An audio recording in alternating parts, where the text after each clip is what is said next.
to organize and measure the best. Adaptable, all capital, label radical yet rational. A tactical approach is palpable if this animal is fallible, but that conclusion is laughable. So with for all detachable from the mandible, you see it now.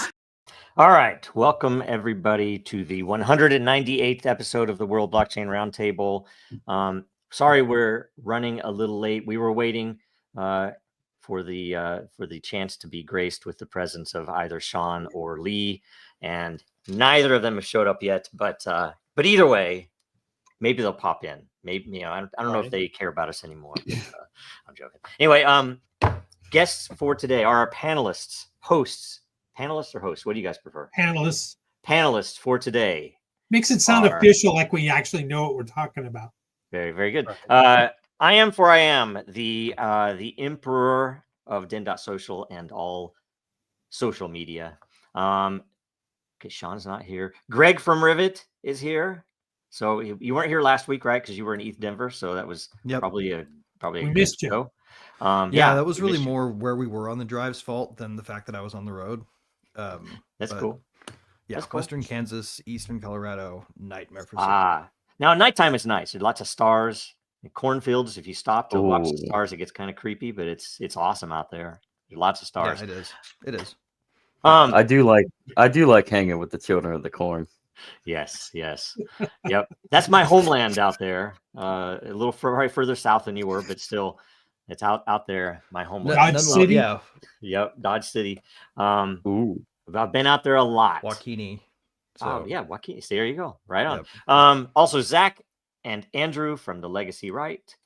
Welcome. Shout out to Big Sky Country in Wyoming. Yep. And we also are graced with the presence of Trump, Vance, and Zelensky as well, which is always great to have those three in a room together. Let's see here. I should play the opposite guy today. Sure, actually. You want to do that? It's always an option. It's an option unless the DAO tells you one way or the other to go, right? It's getting hard to do that in any way that doesn't just look like you're making noises and waving your arms around. Yes. Yep. If I only had blue hair today. Yeah. So, quick update. Last week's episode was blockchain in China. Every host from last week will get 133 lot. Every topic contributor, 55 lot. Last week's theme was nominated by I Am for I Am, who will receive 55 lot. The ownership tokens come with perpetual passive income, free edits, and most importantly, governance votes, which we need more governance votes, but we did have one, and I'm going to do a quick little demonstration here. Where's it at? Where are they at? Okay. For the DenDAO vote, which said that you only have a minute for every topic. I did the hard work, and I think I apologize, Andrew. I didn't tell you I was doing it because Andrew, I think, produced one as well. I did a lot of manual effort because the AI just couldn't handle it. They would always tell me, oh, here it is. It's great. It's doing everything you want. And then it would count down like 10 seconds or whatever. And I noted to everybody here after the show last week how frustrating it is that the world is nothing but a hack for ads. Every goddamn thing in the world is nothing about is just freaking ads. If you go and try to download something that does this, it is super annoying because you'll think you have it and then it runs for 10 seconds because they want you to buy it. And again, I just couldn't believe that somebody hasn't posted a GIF for an overlay that would count down from 1 minute. It's unbelievable to me. But the entire world is run by bad people, and there's no ads on DIN. They need like a whole plugin suite for like timers and buzzers and stuff on here. Really, I hate to have that yet. I hate to break it to you guys, but we run the world. Yeah, we do. Actually, we do, or you do. Oh, my people run the world. Man, well, maybe you ought to get on that. Maybe you're not saying what I'm saying. That network and get us some help over here. Jeez, that's when we'll know that you're really on board, Zach. The welfare mama. I don't know. Anyway, I gotta check with my handlers first. Quick update on last week's episode. It was blockchain. Oh, yeah, I already did that. We already did that. Next theme of the week. It's this one. So Let me plug that in. Sorry about that, guys. Before we start, this theme is just amazing. I think this could be is a prelude of great things. I agree. I think this is queued up to be my favorite type of show. I don't know if it'll work out. We will see.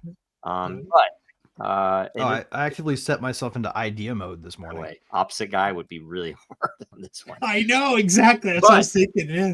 But it's a very important one, and Yes. because I think more people need to know that this technology could be applied to almost everything in some way. So very valuable. Yeah, and Joe, people are hungry to tune in to hearing solution talk and even debates about solution. It's easy to it's always easy to talk about, oh, he did this or she did that, or look what they're doing to us, and point out all the problems. But people also are hungry for solution talk, and this is forced by providing a solution with a blockchain to a current world problem. Who proposed this one? Do we know? Nominated by Ephraim. Okay. Well, congrats on that. Drop the mic. I couldn't remember if I drop the mic like Cena. Anyway, okay, so let's go. Do you want to review the rules? Who's best to introduce the rules for the questions? Oh, it's easy. The rules are for me and not for thee. I'm the emperor. That's how it works. That's no solution. So everybody will have 60 seconds to get their answer in, and then after that, it's kind of fair game. Maybe there's another 60-second limit on it. I think it's actually officially 30, but I only have a 59 or 60-second counter. So, but either way, each of us will get 60 seconds to answer. So think of yours early, and it'll matter, therefore, who gets to answer first. But you will always be able to come back in after and throw out, important info, especially if it's related to, often not especially, but often it's related to someone else's answer. It's either to counter it or to add to it, and this one's going to be interesting too, because to provide, I will tell you, to provide an explanation of some of these solutions will be really hard in 60 seconds, but you just have to keep it at a high level. So either way, okay. You said matter, so every time you say matter, I got to take a drink. And drinking does matter. You have to make sure you're hydrated. Okay, so let's see here. I'm going to refresh now so that we get any last minute questions. That is the end of the time there to do it. But provide a blockchain solution to a current news headline. Yes. The Ides of March matter, and that's is that. Do we have the Ides of March next week? Is it going to coincide with assassination as a psyop? Look. Does it matter? The very first Epstein didn't matter. I'm just joking. He didn't employ himself. So the first question, and I can't vote on my own anyway. So design a system to end government corruption. Oh, and when I wrote this, I meant specifically this element, which is, and this is, I don't know if this is true, but it was, this morning, and I've heard some of this before, that Watergate was really Pedogate, that they were actually looking for a materials book, whatever the heck it is, where politicians and rulers had paid for sex with children. Both parties, I say both parties, there should be more than two parties, right? Both Republicans and Democrats, either way. And Tucker's talked about Watergate and some of the intel apparatus behind, what happened. You mean to tell me that Nixon was actually the good guy? I'm not telling you anything, but somewhat yes. Something having to do with the Quakers, maybe. I don't know. Oh, did you know that Nixon was a Quaker? He was the Quaker, yeah. The Quakers. You never know. The Quakers are interesting. But the Quakers and the Shakers died out because they couldn't have children. Anyway. Is that correct? The Quakers could have children. Like that. Yeah. Yeah. Anyway, well, he would have had to be lapsed quicker, right? Because pacifism. Yeah, I don't know. Anyway, unless they're bad quicker. So who wants to start? True. I mean, I could start. That's my question. May make it easier for everybody to think about it. Go ahead. Okay. Design a system to end government corruption. You need to put every goddamned action by any operator, administrator, bureaucrat, politician, and elected representative on chain.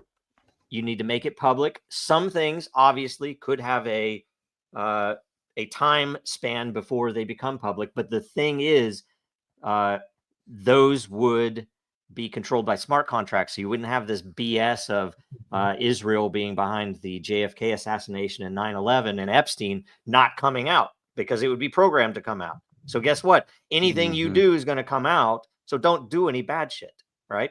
That's how you end up in government corruption. And that would include meetings, that would include payments, obviously, it would include everything. The problem right now that I see with Doge is they're only looking at payments and financial transactions, which isn't going to cover you. You're still going to get corruption. So that is my answer. Who's next? William's next. I guess I am. I'd say, yeah, it has to do with transparency, right? And blockchain's perfect for this. Transparent public ledgers, public, finance, public procurement systems. But you also got to do the incentive. You got to incentivize whistleblowers. And if it's a token, incentivize them to, and there you go. There's your privacy with the blockchain as well. So that's going to be how you're going to do it. You got to create some kind of audit mechanism within the blockchain that, again, makes it open and transparent, like you said, and you can't change it, can't delete it, can't alter the information, but you got to have it also tokenized for the whistleblowers and for good reporting. Bad report, guess what? You're not going to get the tokens. If you're accurate with your reports, Uncle Sam, then you're going to, receive some tokens. How's that? Beautiful. Greg?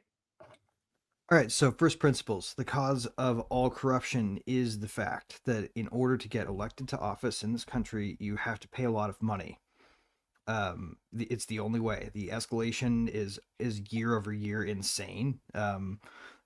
Democrats spent an absurd amount of money this time around to almost edge out not the worst landslide in history. But nonetheless, it usually works, right? So here's my solution. We're going to implement a autocracy system.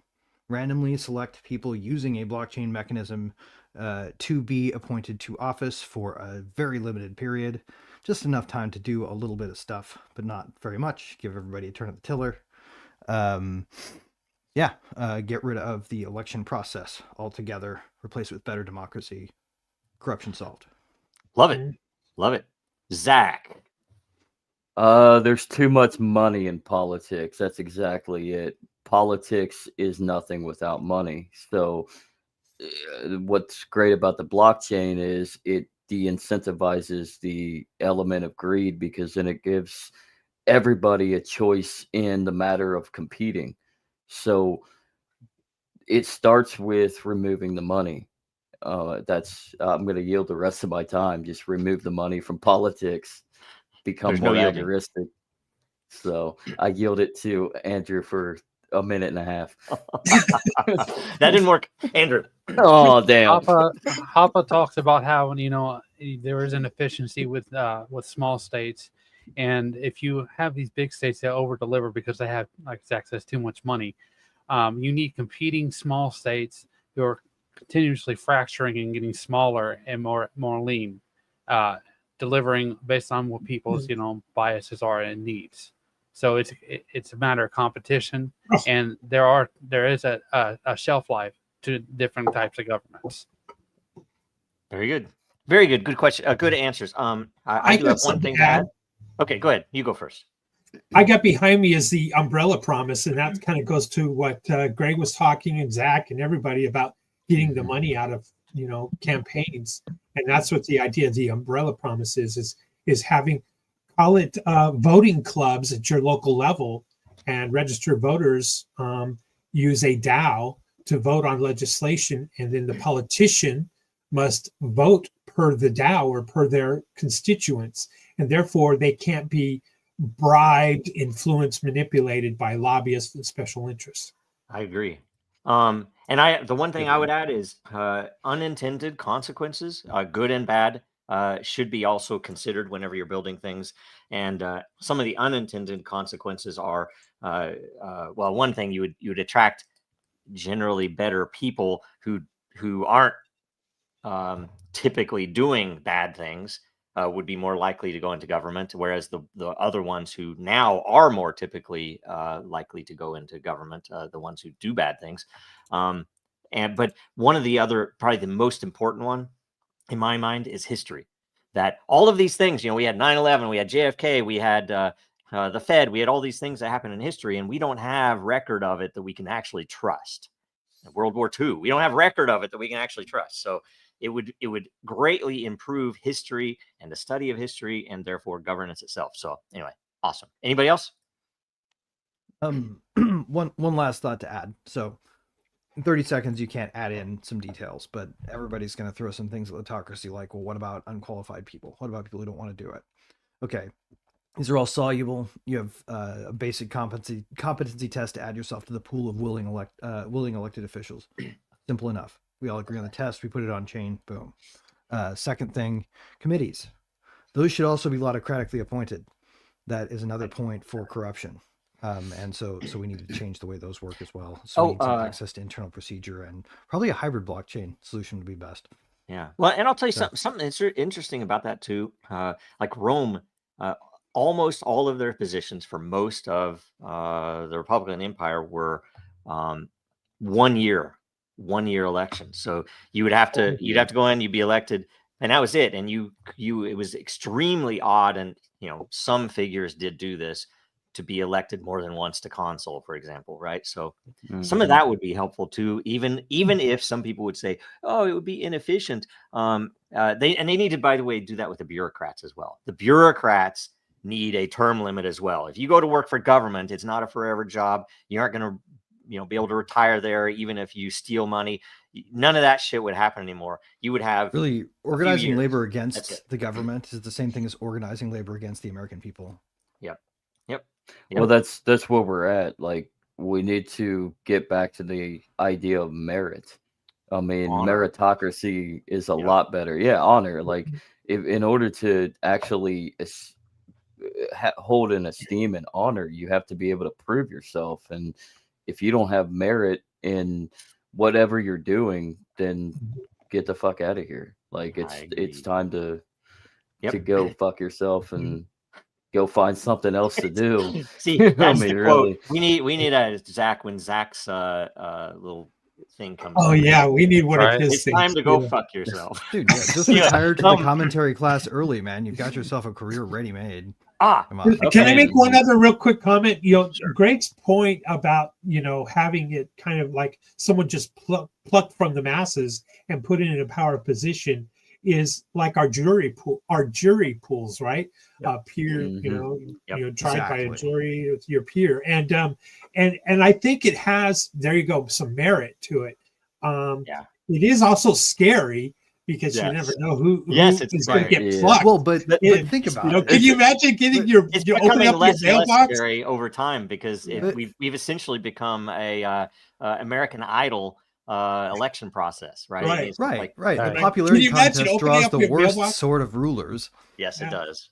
Imagine opening up your mailbox and getting, instead of a jury summons, you've been summoned to be the president of the United States starting October 1st through October 2nd. The issue you must report to Washington, D.C. no later than. I will say the scariest part. I mean, I kind of like that. It's mostly solved with blockchain, because if you use blockchain entropy, where it's provable that the entropy was legit, that this person was selected really randomly, and there wasn't any fiddling with the behind the scenes with anything, then I would be a lot more likely to accept that, because then it's actually random. I could just imagine I walked into the house with that jury summons, but instead of a jury summons, it's a summons to be the president of the United States for 24 hours. The methods. And I tell my family, I said, I got to get out of this. Well, I got someone to be president. How do I get out of this? I know. I'll tell them I'm not the J word. Well, I think in this system, we would want it to be like you would have to be willing, right? Well, that's the brilliance of a DAO, right? Is is the whisper of the crowd, like William has stated. I mean, it's literal direct democracy to its T, like democracy actually working. Yep. Right. You were going to say And, something. and also, I challenge anyone to say we haven't also solved the problem of fairness in the election process in terms of anybody trying to make an inequality argument that just wouldn't fly. Like, it's random. I'd like to respond to that real quick. Psychology, at least in the framework of the Enneagram personality, is a function, right? Like math. We should means test people's, how they function day to day, how they operate, and extract and project that out so we know how they would run a government. So George Bush and Joseph Stalin, they've got the same psychological framework, right? And they're going to operate the same way. If you know that people have this, you should consider that before you let them execute power. Excellent. Well, I mean, a ton of people would probably just be using Chat GPT anyway, so you would just have this like mostly ruled by AI. Yep. And imagine how amazing that system could have been. If you know about that Diogenes, that that's the only reason I bring that up is I don't even know why I picked this picture for this next one, but imagine how hilarious that would be. I mean, and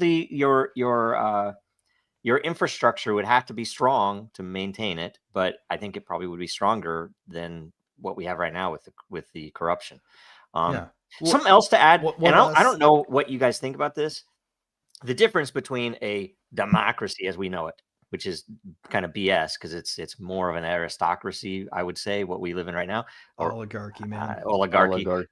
That either a single ruler or a direct democracy are the, because you can't, guess what? You wouldn't be able to get enough normal people in a direct democracy to rape kids and then blackmail them. And that's what's happening right now. And you can't do it with a king because the king has absolute power. And it's like, why would I do that? I'll just hang you instead. Right. Yeah. You certainly wouldn't be able to do it with any randomly selected person, especially if you made the terms like 1 month.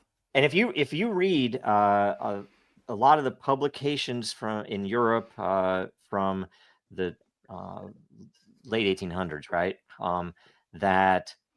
That was a known thing, and that is why they wanted democracy everywhere. And when the kings were all being toppled in Europe, this is what it's led to. So, I would rather have a freaking king, frankly. So I'd rather have an elected king, something more like an emperor or not an emperor. Thank you, How about a democratic king? Wait, how about a democratic king? Why not have a autocratically elected king for a period? Yeah. I mean, that's and how for the a random period, the Pope is elected. Yeah. That'd be there you go. That'd be amazing. And you wouldn't know when it was going to end either if you used Dracaria tech. If you used Dracaria, he's like, hey, I'm king, but I might only be king for a week, right? So either that or my children will be king. Let's do this. Let's find a place. Monarchy that switches allegiance randomly. I think we should only have a king that is anointed by Christ. That's going to be harder. Yeah. The blockchain interface required there may not be feasible. Wait a minute. Anyway, whatever. All right, I want to go. So this was me again. How would you design a better system for parking? And we're going to start this time with Andrew. All right, you ready, Andrew? Better system for parking with blockchain. Well, I mean, either way, go. Yeah, they've got an implementation kind of in development for big cities. You go and sign up on a parking website and you pay for it, right? So they're making steps in the right direction. It's not perfect, but it's better than what we were 50 years ago. So I'm sure there's potential for a blockchain app for that. Okay. All right. Zach. Make it simple and basic, which is exactly what Andrew is pointing out. In a lot of large cities, you are seeing a little bit more digitized, going to user-friendly apps where people sign up, they pay a fee, they get themselves a pass. It's easier to get a parking pass for a duration, or you can pay from your sofa and then be able to park when you finally arrive. So why can't we implement that in the blockchain tech, utilize what we have in blockchain, and then you can see the transactions transparently amongst across the board, right? So, I mean, it's there. I mean, we just have to start thinking that we already have it and expand on it. Very good, very good. Greg, I would say use blockchain to organize an economy or a marketplace where people can take their self-driving cars, pair them, and have them access any given rideshare service. So rather than have parking at all, which is totally a waste of urban space, you could literally just have your car go to work for you while you're doing whatever business you have, and make sure that it's back in time to pick you up. And if you don't want it to do anything because you don't want anybody else in it, send it home, park it back in the garage. It'll come get you when you're ready. Yep.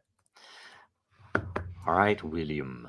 Wow. Well, Greg's answer is better than mine. But before we get Greg's implementation done, I would say I build an app like eTuro or Airbnb, and it would be like Airbnb on a blockchain, and each parking spot would be something that either the municipality would be able to rent out for tokens, an individual if they owned it, or a corporation, business, whatever, owned the parking spot. And it would be geo, and you would be able to reserve it.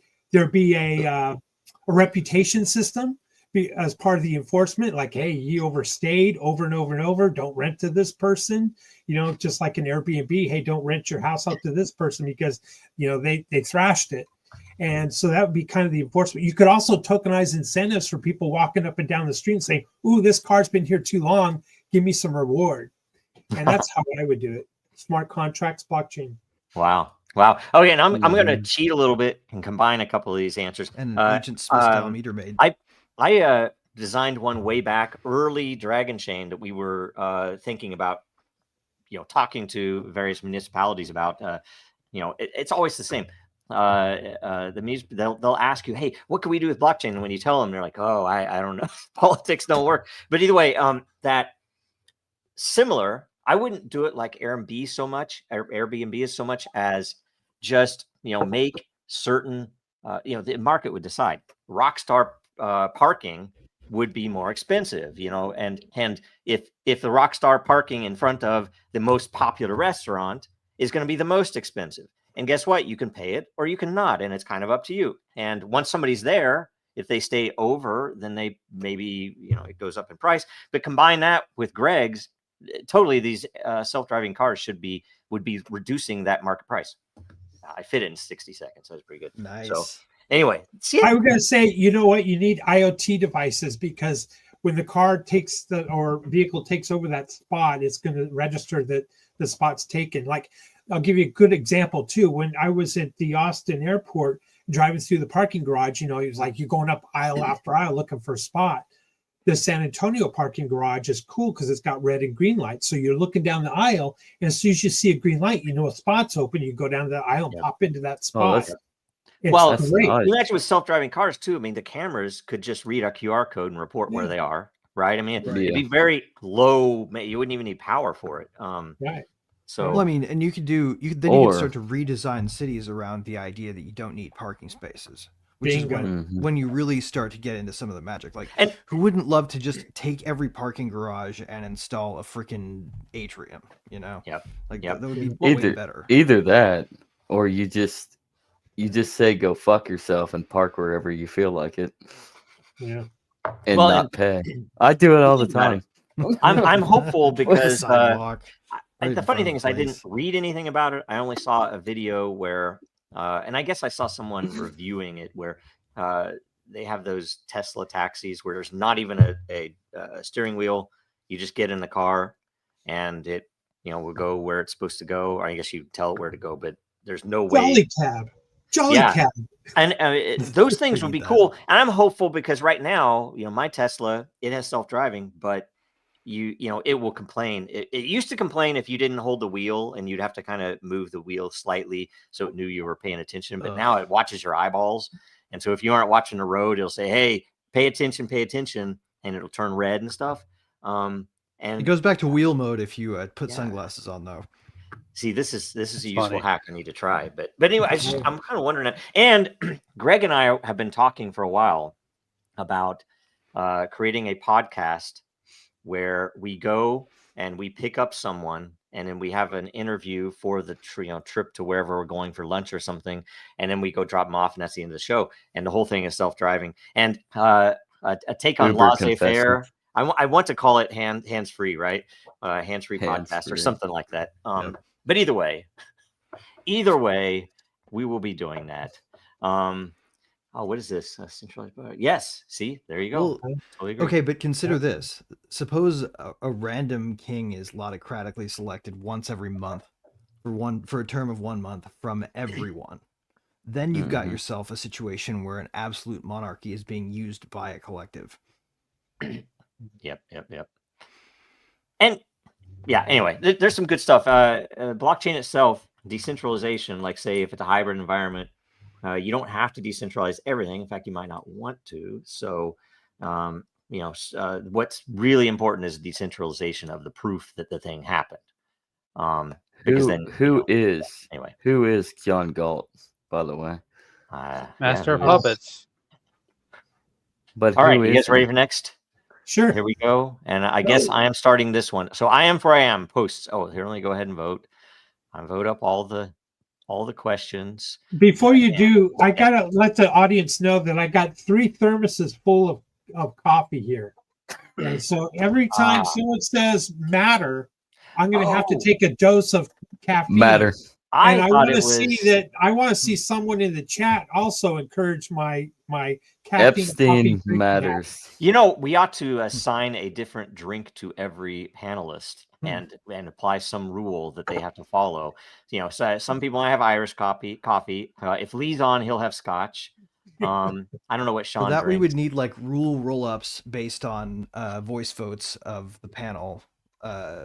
Proposed by whoever was in the audience, so you could like have an instant rule applied. Make Andrew. We should do a show like that. It would be good. That would be good. Make Andrew's drink tequila. Andrew's drink tequila. All right, very good.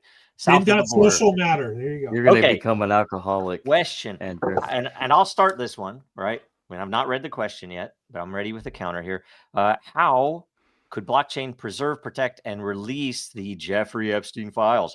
What about victim names? What about pages that are redacted? What about videos and audio recordings? Okay, so the main point I would say on this is this should be, if we had an honorable, trustworthy government doing what it should do, all of this stuff would already be on chain as it is, so that when they do release it, we would know it's the real full set. What about this file? You didn't release it. And in that case, you could solve some of these others if there are, video recordings and otherwise that, it could be released in a way that would allow people to vet themselves or to, and I don't know if that matters. I'm not saying it does, but if you had something you had to keep tight, you could use blockchain for that. But the main thing is, again, history. This stuff is why our government is corrupt, because a good percentage of all of Congress has raped kids. Right? So anyway. All right. Next is William. Can't prove it isn't true until it's proven false. Well, the arresting agency would need to, at the time of the files, there's a warrant, and they gather the files. That's when it needs to go on the blockchain immediately, right? And that way it's protected, it's secure. There's a copy, a chain of custody, exactly, all of these things.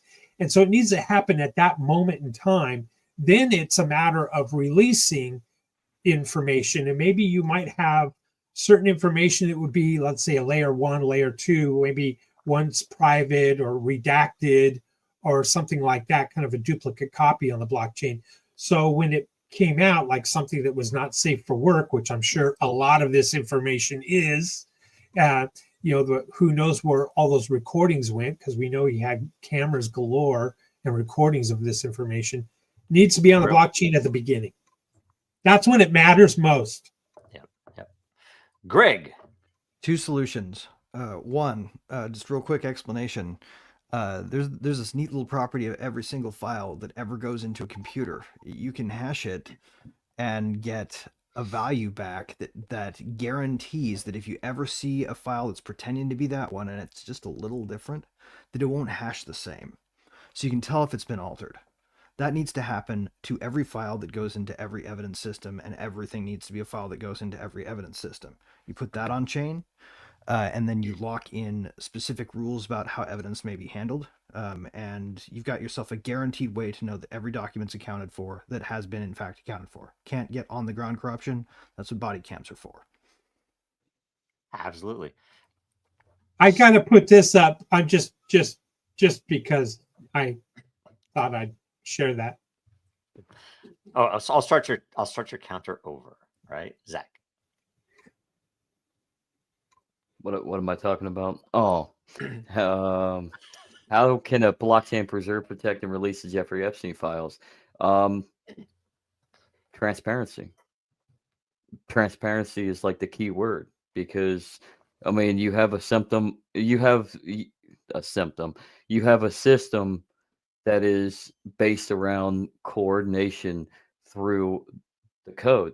I mean, I don't know exactly how to explain it because I'm a retard. So I'm gonna let Andrew explain it better than me. But I mean, it's more transparent than having to focus on our corrupted government officials actually doing something. I mean, and I'm gonna go ahead and yield my time on that one.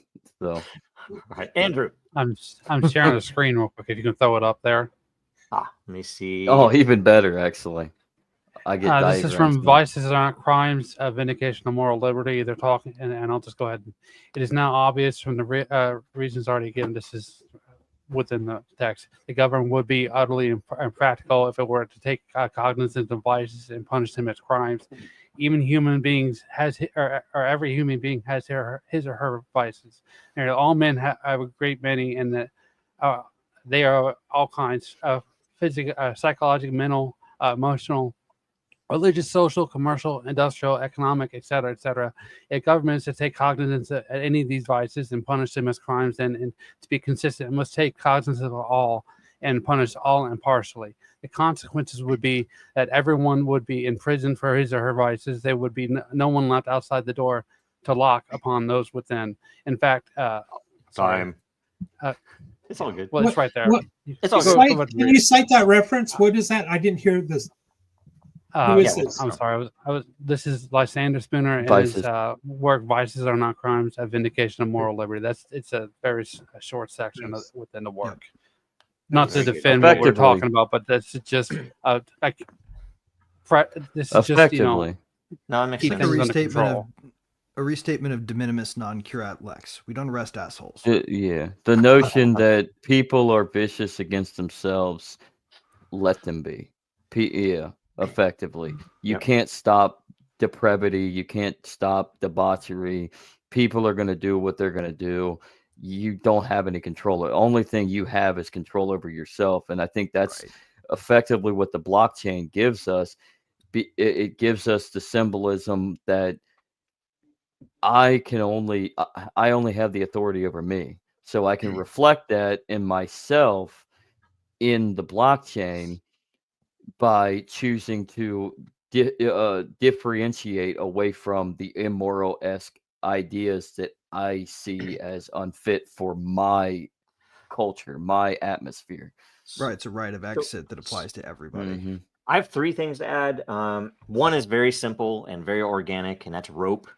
That is one way to make sure those files came out is actually have some consequences for the people. Is it hemp rope? And by the way, the people. Here's the thing. I am more inclined to hang the perpetrators of the blackmail than the actual blackmailed parties. The blackmailed parties have done some nasty things that they don't want to come out. That's why everybody is up against what's happening right now in the federal government, because they're afraid. This stuff is exile. No, I would hang them all. Don't get me wrong. Don't get me wrong. But the important thing is not to hang the Congress people that have done this. The important thing is to hang the nation state that is doing this to us through them, right? That's the important thing. Right. But you you're too nice. Blackmail. If you've ever We had do a need a state security crimes clearance, against democracy. You need wood or against the chippers, not DDoS rope. You're type too of nice. Jeff. oh, prosecution. yeah, Helicopters work I'm too. open. The reason I will say the reason that I say rope is hangings were common at the time that the words cruel and unusual punishment were written. Therefore, you can hang people without violating that. You can. I mean, But it was whatever. considered Yeah. inhumane to do it in a way that didn't break their necks when they dropped. Did Totally. you, yeah, that's did- true. And you don't want to did hang y'all with piano know- wire or something, right? But that's okay. No, the second thing. Quick anybody- tidbit. Quick tidbit though. Speaking of hanging, after the Nuremberg trials, some Nazis were actually hanged with piano wire. Yeah. That's what, yeah. You don't want to do that. Which That's is that's implying cruel, it matters. that is pretty cruel. Well, I mean, it was a great way to add to the narrative that they were building, right? Because Yeah. World War II was Yeah. a giant Well, narrative. And if that's even true, I don't even know what the hell's true about any of that time anymore. So I wouldn't doubt that that's true. Like, the other We thing I didn't wanted really to go add, to war for the reasons that we said we went to war back then, right? I mean, Yeah, we and did. nobody we were fighting was at war for the reasons we said they were. Nope. Mhm. And yeah, and so on and so on and so on. The other thing that's worth noting is if you've ever had a security clearance, and it's funny, one might wonder even now if the infrastructure is intended for this or not. But the stated reason that they will ask you everything is they don't want you to be potentially blackmailed. They have to know, what are the nasty things you've done in the past? What have you done? And half the time that won't lose you the security clearance unless you've smoked pot for some reason. That won't lose you security clearance. I think they changed that. Well, But back in the Elon day, Musk obviously has if you had security done any clearance. of that. So it's an interesting thing that blackmail, it only works when it's secret. So theoretically, if they put all of the Epstein stuff as it was happening on chain, then it would be just a bribe, I guess, or something. I don't understand. Anyway, whatever. Anybody else?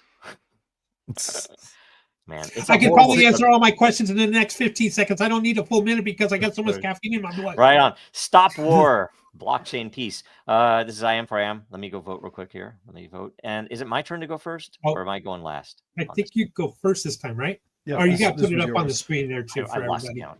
count. Okay. Oh shoot. I'm sorry. There you Don't go. be There sure. you go. Okay.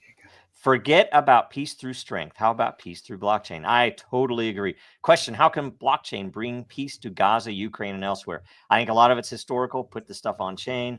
Put where the money's coming from on chain. Put what's actually happening on chain, so that it's not you have to determine, is this true or is that true? And war is a hard thing to do that with, but that's one way. And the other would be, frankly, probably the biggest is not a sub. Oh shoot, I didn't even start my counter. I'll do 30 seconds only. Is to go somewhere I don't typically like to even care about, is the currency itself. If we didn't have the Fed, the infinite money wouldn't be there. And I have my personal high confidence that all of the stuff that's been happening in Gaza and Ukraine would not have happened if we had sound money. Because when you can print as much money as you want and you use it for blood, it's a blood sacrifice. It's evil. Okay, William. Yeah, that's what it comes down to, right? Go to the source. The source of endless money printing is endless wars. Where's the incentive for peace? The incentives right now are to fill the pockets of the war machine. And that, if you want to fix Gaza, the other part of Gaza is the humanitarian efforts. Is the money really getting to the people?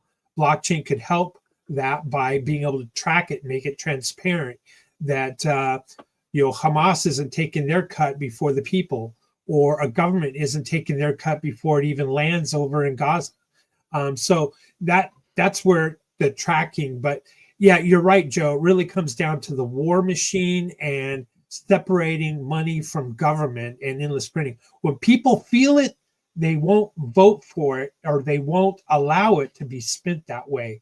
But they have to feel it. And with the endless printing, they don't feel the problem and the expense of war. Yep.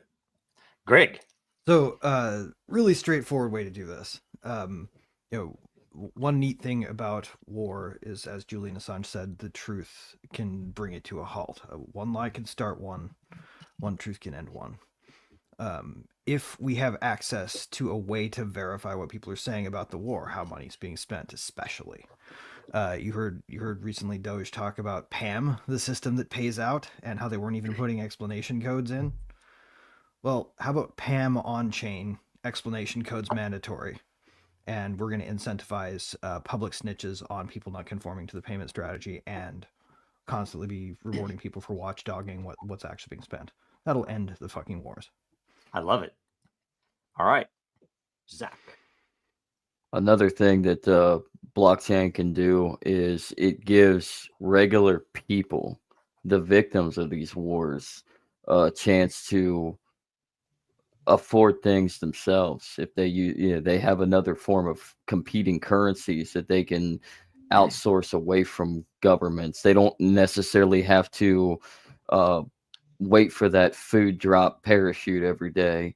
If it even shows up, they don't. I mean, they can actually use what we have, and that's another attainable form of money, meaning a medium of exchange to support themselves and get away from status apparatuses of monetary monopolies and fiat currencies. Yep. Andrew. I was trying to pull it up. To defer to Sally Agorist. He has a post on his website about time preference, and the more polluted the monetary supply is, the more social pollution you have to endure and put up with. The longer you have to go, the more, like I said, the more you have to put up with it. And if you have less inflation, you're gonna clean up your society, because there's less inflows and outflows of people who you aren't exactly aware of where they're coming from or where they're going, what their intentions are. Yep. Hey, can I add something to this? And this is a blockchain world thing that what do you guys think about this? A small country, if they understood that this could be done, would actually have a huge driver to put everything on chain, so that when that evil foreign government who wants to come in and take all their gold and kill all their people is saying, you guys have weapons of mass destruction, they would actually have some evidence to show that they don't, right?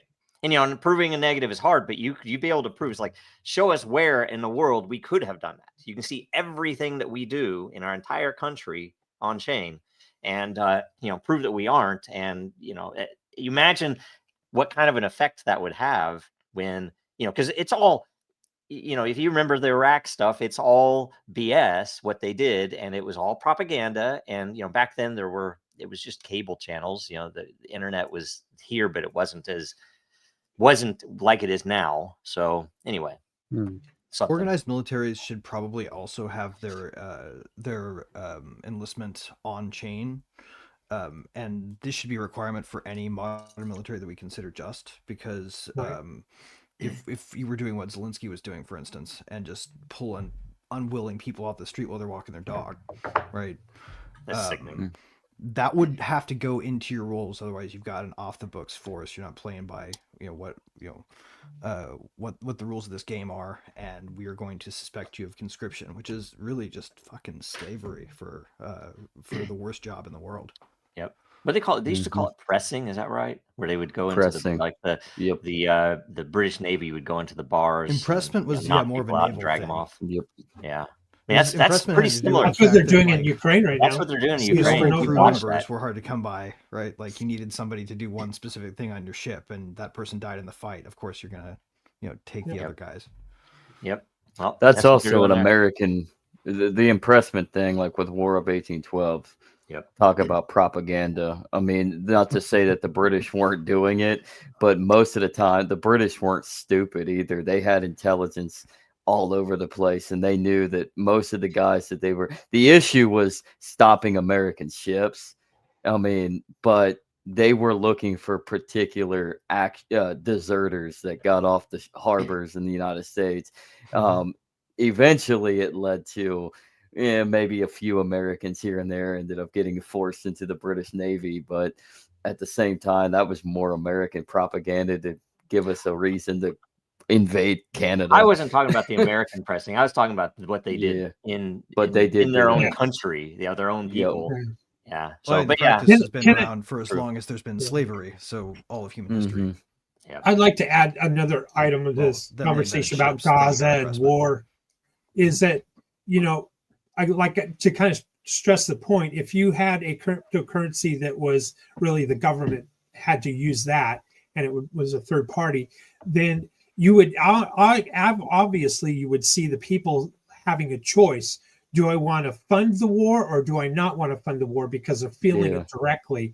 And it would be almost like crowdfunding. So you have a crowdfunding for peace and a crowdfunding for war, and that the winner's going to be, it's a prediction market. Yeah, because the thing, we had proposed an idea just as an idea way back, and it was essentially that I talked to the what is it, Liberland guys about this a while back, and that essentially you should have the measures you're voting on should be separate from the funding, so that if you say, hey, we might all vote to go to war, but if nobody wants to pay for it out of their own, then it doesn't happen, right? Or we want to pay a little, so we just we send well, them and a boat. Apparently, the older system for how the U.S. used to work, it required bonds. That a war could be declared, but without bonds, sort of. We did a lot of central bank creation randomly in our past. Now apply that strategy to a decentralization method of what William's talking about by tokenizing. Wait, real quick fun fact. How many people here knew that the current Federal Reserve is the fourth central bank we've had in this country? Oh, yeah. Yes. Yeah. Evil. Bank, right? North America versus the US, other ones did happen to coincide they with never give up. They never give up. But this one's been it's so long. It's like, oh God. 1913. They're war borrowing machines. Well, just remember, with the first U.S. bank, all of people forget we were constantly at war, even with the Indian tribes. So the 1790s was just rampant with war with all the tribes. Dude. Yeah, well, I mean, a government is a force for organized violence. That's what they do, right? So whenever you give them a machine that lets them fund themselves indefinitely, what do you think you'll get more of? More violence, more money for violence, more violence. And this is a simple book, but it's worth reading. It's basically covers the fact that in all those cases, the people that went against the central banks were always either assassinated or attempted to be assassinated. Every single one of them. So, yeah, and Titanic, they're smart about it and took them all out at once and made a big insurance claim. Which, how does 9/11? I mean, you think about that. Who else was in the building that they took out when they did that to take? Anyway, whatever. Yeah, I'm not going to in every room in every building. Anyway, all right. So next question. I am. What is this a picture of? That's Gaza. The top left one is before and after. All of those are Gaza pictures. Jeez. Horrible stuff. How can blockchain solve the Gaza situation? So, did we already answer it? But kind of. It's we talked about war. We talked about. Yeah. You want to go through it because I have the same answer. I really have the same answer. I think the only thing I just again emphasize is that you need money to be opaque when it comes to matters of the state and matters of war. Yeah. And it has to be something that the people feel in their pocketbooks and their daily spending. Otherwise, it's just something that happens over there. It's something that I see on the news. It's something that I see on X or on Din Social or wherever. And it's just something that's not felt directly unless you're this person or these people in these images here of Gaza. Yeah. Does anyone remember after 9/11 I was an adult. I had a job. All it, it upset the economy, everything else. But does anyone remember, and was it unsettling for anyone else that after this major attack, which to me historically felt like, hey, this is like Pearl Harbor. I mean, it's probably fixed as well, but at the time we all trusted a little more, maybe. But it was very unsettling that the president of the United States, the main issue was like, we're going to fight, we're going to take down this evil. No, it was go about your business. Everything's okay. Make sure you shop. Make sure you spend money. Obey. It's just like it was consume. Consume. It was so. It's like, wait a minute. Is that what? It was pandemic what advice, man. It was, it was like the original pandemic advice. Go about your normal business if you're not affected. It's the same goddamn pattern. Everything is okay. Yep. Yeah. Clint Westwood says all the time, don't, get your money out of the casino. It's kind of like get your monies off of the centralized exchanges. Well, get your money out of the casino from an agorist perspective, and he means this as well, is it get your money out of their system so you're not contributing your dollars into their weaponization. Sal says that all the time as well. This is the damn tragedy here, right? The damn tragedy of this is how could blockchain have solved the Gaza situation? Right. And you have to say it in hindsight, because had they actually fully adopted decentralized money there, for example, every single one of those buildings that housed a database that stored a ledger that said how much money you had wouldn't be rubble. It would be all over the freaking world. So you could just log back in once you got to the refugee camp. And if you were a doctor before, you got your doctor's salary still. Yep. You're not left there without even a way to prove that you own a single thing. Another thing that would potentially be solvable with this, and this is one of the simpler forms that everybody's talked about, which is property and land registrations. That right now, those people have lost their homes, their buildings, their property, and it's being, I kid you not, it's being auctioned off in California and New York right now. And it's like, and you have the son-in-law of the president of the United States involved in that stuff. India, it's not good.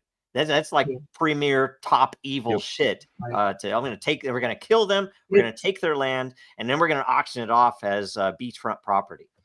It's like the Maui fires. The Maui fires, remember them?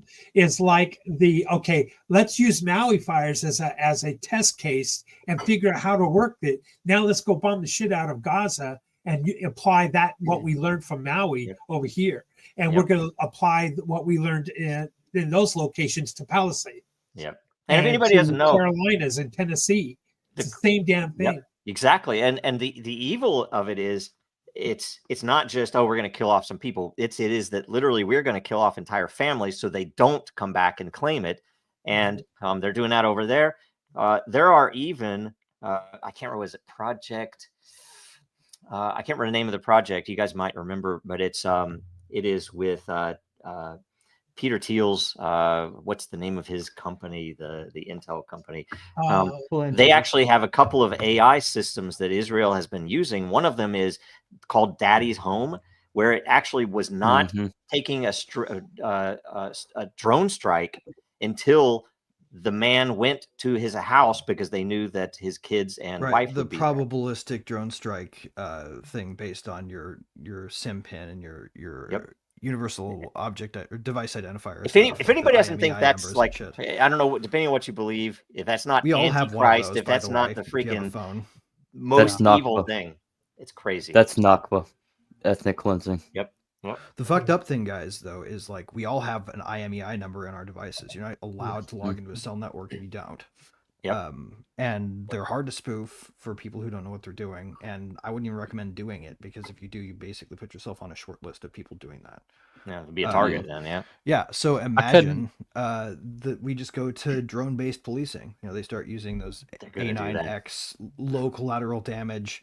You get, katana sword drone striked from basically anywhere. And it's all based on sort of this probability of pre-crime. Yep. Like this is a world we could live in very easily. Let me put this up. We who cares about look too kindly on this kind of stuff, because they're developing the weapon system that will police us later. All right. Yeah, it's getting rid of due process for judge, jury, and executioner in one sweep. Can I go find the first on article. this one? Yeah. Do you see what mind? Sure. If I go first on this one? Sure. Go for This it, is Mike. anonymous. I How wanna can blockchain free us from the slavery we find ourselves in? Will you? This is what's beautiful about blockchain, and people don't really realize it because they're always worried about money go up and Bitcoin needs to be in the reserves. The real point here is for the first time, we had that magic internet money. In other words, we have programmable money, we have sane money, and we could have this, and we're at the infant stages. But this means that blockchain can really take away the centralized oppressors and the central banks and government controlled money and make it into a more of a smart contract out of anyone's control, no third parties. And we as individuals now can reclaim our freedom. And that's the power of blockchain. And that's what excites me. So when I think in those terms, I'm not black pilled anymore, I'm more white pilled, and the sun is rising. And that's what excites me about the idea of blockchain and taking the power of money out of the central control and out of the hands of the fucking corrupt governments. Yep. And we're gonna go up, so we'll wrap around, right? So I'll go next before I forget my answer. That key to that is blockchain itself in this capacity is it's a trustless way to provide both information and tools in a combination. Which the first thing we have to do is make sure everybody understands that we're enslaved, because you go talk to a lot of people out there and they think you're crazy to tell them that they're a slave. They think, oh, that they're a slave. It's like, no, we're all slaves right now. We need to get out of this. And the first is just knowing that that's the case, and then the second is having the tools to do anything about it, right? So okay, Andrew's next. I got a tweet that is from before. I was trying to find the article, but I found the tweet, and it kind of covers this. It's from, I'm just going to read this. Anybody's just listening. Sal Mayweather says, moral degeneracy isn't intentionally manufactured by leftists. They aren't that intelligent. Degeneracy is the byproduct of the high time preference artificially imposed on us by central bankers. And he's talking about Haba. Thus, the solution is become your own bank by using crypto. And what he's talking about there, real quick, is that immediate gratification is you got that impulse. If you're not predisposed to be a more religious, moral person, you're going to be impulsive and you have absolutely no impulse control. So that's what he's talking about there, and it kind of answers the question about that from our episode. Excellent. About it right now. Excellent, Zach. Good job. We can go back into history when we're talking about slavery, and since we're all Americans, we'll stay with the American slavery market. Slaves, they say the South is the mecca of racism, but actually the mecca of racism had more to do with the North, specifically the Northeast, even Oregon. But in the South, you had a lot of plantations that would rent their slaves to companies in the cities, and they would be paid. They not only would the plantation owner be paid on the lease, but slaves would actually a lot of times be paid. And a lot of times the plantation owners would allow their slaves to keep their money. And those slaves would often have a chance to save. And when they had enough money saved up, they could turn it over and pay for their freedom to their plantation owners. And that's what blockchain does. It gives all of us a chance to buy our freedom from slavery, from bondage. Very good. Andrew. I already was. You looking for Greg? Oh yeah, it's Oh, me. Greg. I'm sorry. I lost my my loop. Thanks, Greg. Blockchain has the power to nullify the application of organized force. This is ultimately what it comes down to. When you talk about disintermediation, when you talk about decentralization, what you're really talking about is taking away vectors for the projection of power. And you do that by making it so that the cost of exercising that power means exercising on everyone individually, as opposed to an organization, right? Like you can't make a decentralized marketplace shut down all the servers one order at a time and have any success if you can't also shut down the marketplace. It's why there's a Silk Road that emerges right after the last one goes down, right? It just takes a week. Yep.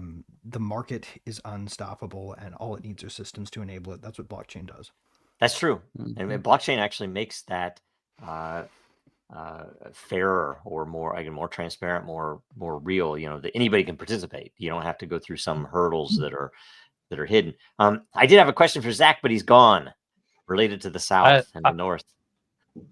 Who owned the ship? I'm trying not to smoke on camera, but yeah. Okay. This is a family friendly. Only a few. I drink on camera. But so of the North and the South, who owned the ships? The North, obviously. Most of the companies were in the North, so most of the big corporate. That wasn't the answer I was looking for. But either way, okay. Kiff's Crypto asks. You could say the British. The British owned the ships. Everybody. It was all interlinked. Actually, on the index. World War III. Okay, question. How can blockchain, and by the way, who are we starting with this time? Is it going, it went up last, so it starts with me, is this right? Yes. How can blockchain prevent World War III? Are we just destined to destroy ourselves? Okay, so I'll start my timer. How could it prevent World War III? By transparency. I don't think we'll get it in time. It might be able to prevent World War IV, the Sticks and Stones War, right? But either way, and depending on who you ask on 4chan, nukes might or might not be real, right? I don't know.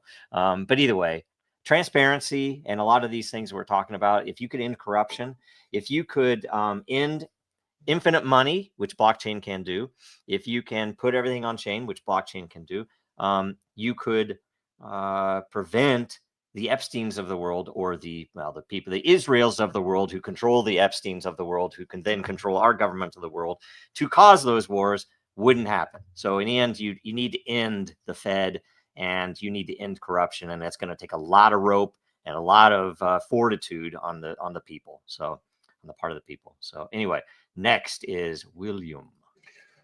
Well, if I were Sean, I would have a long laundry list of examples to provide. And I wish you were here to do just that. But I'm going to say that World War III has already started. And it started financially. It's started through trade embargoes and, like, say, taking Russia off of the SWIFT system. It has started with an AI battle and who can get to general AI and singularity first. And so it's already started. The question is the outcome.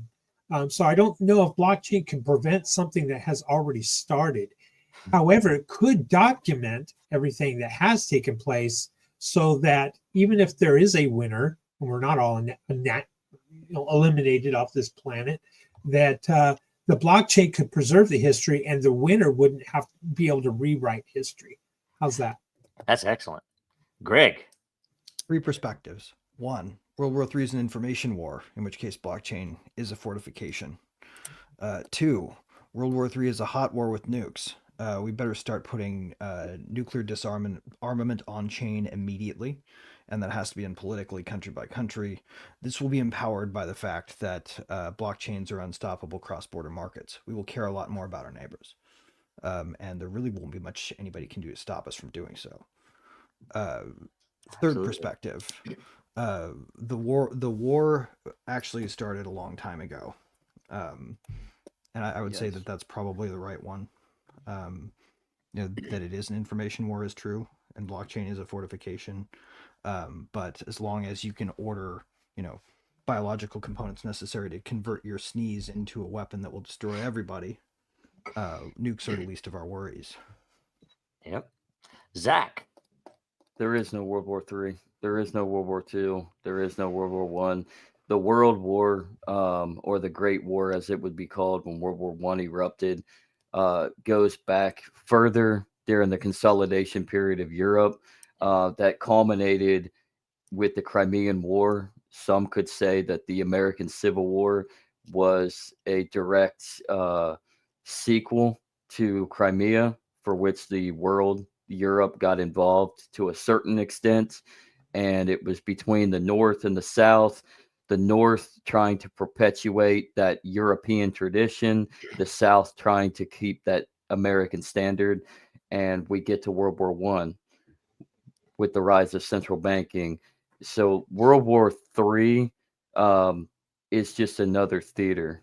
So I don't know. I'm just giving like a little run up to history. I'll let Andrew finish off with the blockchain. Andrew. Props, Zach. Yes. Wow, that was good. Yes. Oh man. Well, I'm really thinking, we got, like in China, they got the Great Firewall, right? How do you, with the crypto ecosystem that we have, how do we stop them from filtering out the transactions cross border through stuff like the Great Firewall? That's I was just thinking about what Greg was saying. So self-incentivizing infrastructure, right? Like to run it, Yeah. you get rewarded, and the reward incentivizes you to run it as openly as possible. Yep. All right. I have something to add. Is that right now? Go for it. yeah. That two things. History itself, if history is known, can prevent future wars because people will learn from mistakes that others have made. Not, they don't have to make their own mistakes. Hopefully. The other is bounties, things like you were talking about nuclear disarmament that, that's hard to track. And, they always have to do some diplomatic things like, oh, we have to, that led to JFK's assassination, that they wanted to inspect those nuclear sites over in that small country in the Middle East. And if there were bounties involved, the lowest person could anonymously have reported that, hey, there's really this going on, and then the world would know, and then whatever happens. That's history. Bounties are huge with blockchain. What you can do with a bounty, what you can do with a transparent reward is crazy. I mean, the effect hasn't been seen yet to the level that it would really affect things. So anyway, the really interesting thing is, guys, and I don't know if anyone's ever gone on Google to try this themselves. I haven't pushed the buy button, but I've filled a cart.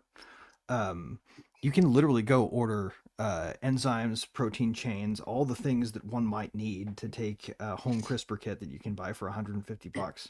Oh yeah, and literally turn your sneeze into a bioweapon.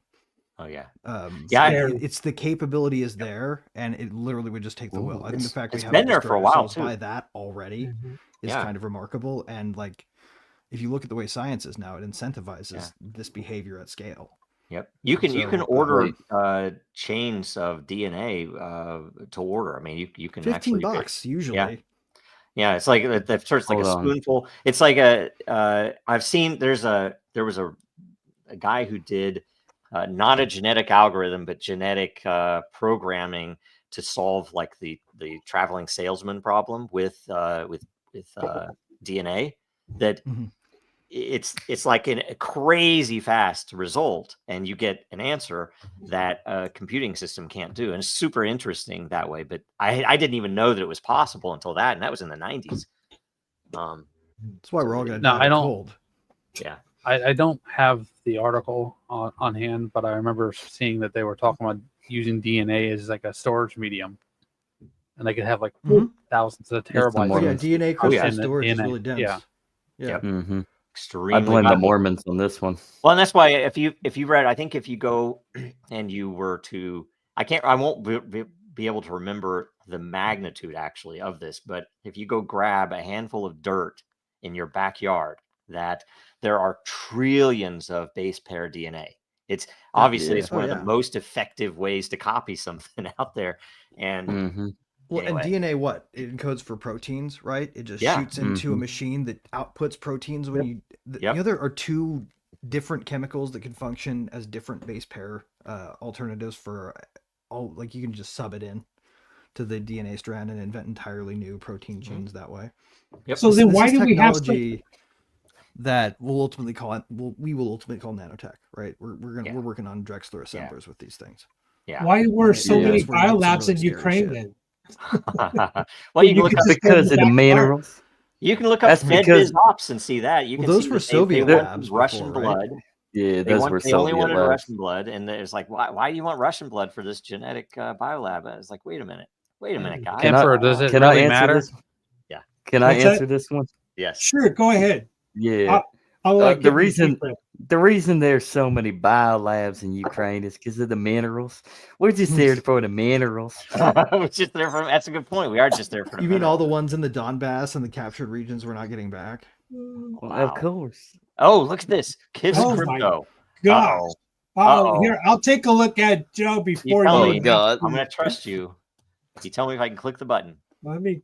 It's Not a singularity. Not safe for work. It's safe enough. Is it?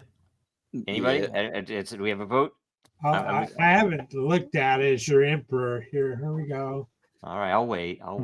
Ruh-roh. Let's see. OnlyFans star Lily Phillips, 23, is now sleeping with elderly men in nursing homes for the latest stunt. Good for her. Can blockchain make this better? But that's not a question. Oh, the question is, can blockchain make this better? So Probably more Dude, equitably I'll organize can I your click the turn. button or not? NSFW, No, first you question, know? because the audience is waiting. Can I click the button or not? Okay. Is it okay or not? You do it. As your emperor, I'm going to go ahead and say yes. Yeah, it's Oh, yeah. Oh, geez. Well, Gee, yeah. dear God. I'll tell you what. This falls right in square with. Okay, I guess who's going first? It's Andrew. I first. went first last time, I think. It's Andrew first this time, right? Yeah. I mean, Andrew, can blockchain make this better? We had Hawk to a girl. Why not? Dude, when meme coin. Why not? Jesus. All right. Okay. All right. Zach. Blockchain can make this better, though. It really Wait, now your turn yet. It can. It can. The blockchain could make it better, and it could also make a lot of people rich or a lot of people desperate. Lily Phillips should just make a shitcoin. Let's just make a meme coin out of this. Okay. Repurpose Dentacoin. All right, Greg. It would be a utility token if you could redeem it for services. But Wow. Here you. Setting that aside, blockchain could definitely make this better by making it easier for seniors to transparently organize to take their turn. My God, there's a meme for that. I think. That way you can absolutely make sure every old man got one more go before he hit the dirt nap. Right? Like, come on. Isn't that a USA be program? Didn't they cancel that one? Yeah. Didn't they cancel that one? I think they had that for all the senior senators or something, didn't they? William. Maybe I'll check into a nursing home early. That's all I'm going to say. Okay. And my answer is you can go to the Bitcoin crowd for this. All the Bitcoin maxis. Just look for Laser Eyes on Twitter, and they will tell you how at least that old guy can make it better. So anyway, whatever. By syphilis. Let's see here. Oh, Legacy Zach has a question. Right on. Some self. And who is this guy? That is the man. That's awesome.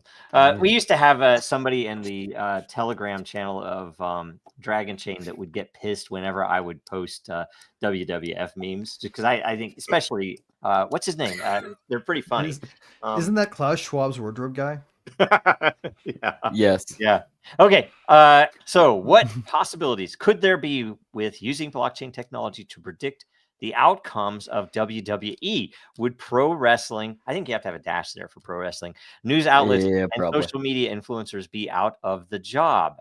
This is awesome. So I go first. It could potentially make WWE, and I still call it WWF because I remember watching with my great grandma in Wichita, Kansas, that we would watch the WWF, and those were the days.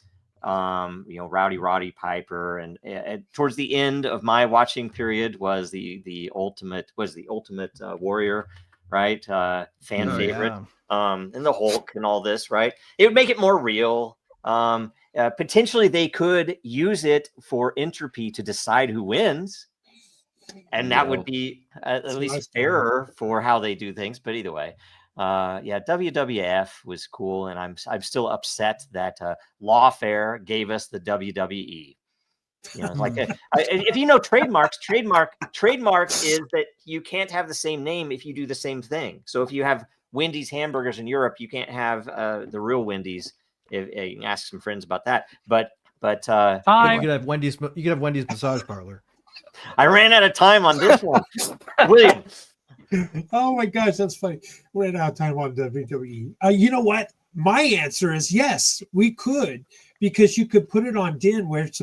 I'm sorry, just shilling DIN today, but you could put it on DIN, which is a predictive marketplace, and the outcome during the match could be predicted, and we're incentivized to get the right outcome or predict the right outcome. Yes. There you go. You just put it in there on DIN and have the audience vote live. And it's just like, remember in the day when they would have a movie and people would try to predict the outcome or whatever, and they would change the movie at the end, have an alternate ending. Well, there you go. And that's the power of DIN Social. Okay, and I'm going to jump in here with a point of parliamentary procedure because I have to put this in between. So apologies, Greg, but I won't run your time. But you know what they say in DIN, and that is that the truth matters. So now it's Greg's turn next. So. All right. So predicting this would be hard because if you've ever tried to, the data points have to do with the story, right? Like the bad guy can win a certain number of times, right? You can only have the Undertaker, walk out of the arena with a body bag count so many times in a row. You can only crush Jake the Snake so many times, right? Like some shit has to happen. And always at some point in the story they turn it, but they tried to have it twisty. So you're going to need a good LLM, and this LLM will have to be trained on blockchain organized data. If you do not do it this way, you can't trust that you're not creating a narrative that's going to get flouted, because they're always trying to surprise you. I like it. I like it. You could do it. Point. Blockchain organized LLMs. That's my answer. That's excellent. I had perfect. Good point. Zach. Andrew. Okay. Andrew. Well, there are indexes listed online of all the matches from like all the way back to the 80s, I think, at least. And if you just feed that into a specifically designed program, I'm sure you can anticipate the outcomes of matches. I know, like, whenever Ric Flair would lose, he would like wear red tights. So I mean, maybe keep that as a signal for it. Yeah. Joe, I have a question for you. Well, can I do a follow on real quick before you do this? Yeah. That is because what Greg said and what you said is pretty important, because anybody who used to watch this, I would say you could predict it. If anybody who's watched any Hollywood movies, you'd be able to predict this. The funny thing to me was the pattern. I think it was pretty ingenious when you think back about this, that the bad guys would win all of the free events. So like all of the, the weekly events, the bad guys would always win. And they would always save Hulk Hogan's victory for the big event, right? You would always know, well, you're going to have to, get pay-per-view or do something if you want to see the guy that you wanted to win. Anyway, that's just an interesting thing. Interesting. And by the way, the side point to that is that any different than NFL? Is it any different than Washington, D.C.? No, it's not. Exactly. I can answer that. Okay, sorry, Andrew. So now you can. Well, now I have two things to say. One, it depends on the promotion you were watching. Like WCW, they would do all the good scripts during the week on Monday nights, and then they would just screw over during the pay-per-views. And the exact opposite during WWF, right? The other thing I was say, you would do you like Shake the Snake Robertson? Do you like snakes? That's what I always wanted to ask you, Joe. I don't remember him. There was one guy that we used to be a big fan of, mostly because he was very athletic. Like he would run, and I can't remember his name, but he would run and he would jump through the ropes to get into the ring. And then he'd do crazy stuff. Like he was some type of gymnast or something. And he died. He died in Kansas City, like 10 years ago, maybe something like that. Like he was roping down and he like dropped into the ring and broke his neck and died in front of everyone. You're talking Blue the Blazer, Hitman, aren't you? What's Blue Blazer? Blue Blazer. That's right. Yeah. Owen Hart. I was referencing an older one. Yeah, some of the older ones I watched for this one period of time because my great grandma was where it was all real to us, and and my cousin and I would be there and watch. And I had a favorite. It was Nacho Libre. Nacho Libre is still I think probably the only good Jack Black movie, probably. I'm totally against this whole Minecraft thing. I'm with my kids on that. It makes no damn sense, the Jack Black with Minecraft movie. Not that we'd ever see a Minecraft movie anyway. But I think the only good Jack Black movie, in my opinion, is Nacho Libre. I give him that. That was a funny movie still. Oh, definitely. School of Rock, though. Yeah, School of Rock's degenerate. I don't know. There's a bunch of stuff in there that you could tell it's a freaking Hollywood pushing degeneracy on little kids and stuff. Yeah. Like they had what's her name who played Miranda? What's her name who played? Miranda Cosgrove. Yeah, what is the show she's in? They had her. They actually that's the most odd. And even in the days when I was blue pilled, that was kind of odd to me. It's like, okay, you're telling this little girl she's going to be a groupie. That's in that movie. And I was like, that movie's not worth watching. That movie's horrible. When you're 12, when you're the whole Epstein thing, by the way. So yeah, whatever. When you're 12, 13 years old, it's great. When you get older, it's like, right. Yeah. Didn't he play a Gulliver's Travel? That's what a good comedy is for, right? I never saw Gulliver's Travels, so maybe there's one there. Gulliver's Travels is actually pretty good. Yeah. Is it the Citizen Kane of our lifetime? Dude prefers horses after he's done. Joking here. It's like the level is so low. That's the TLDR for any Hollywood movie to come out.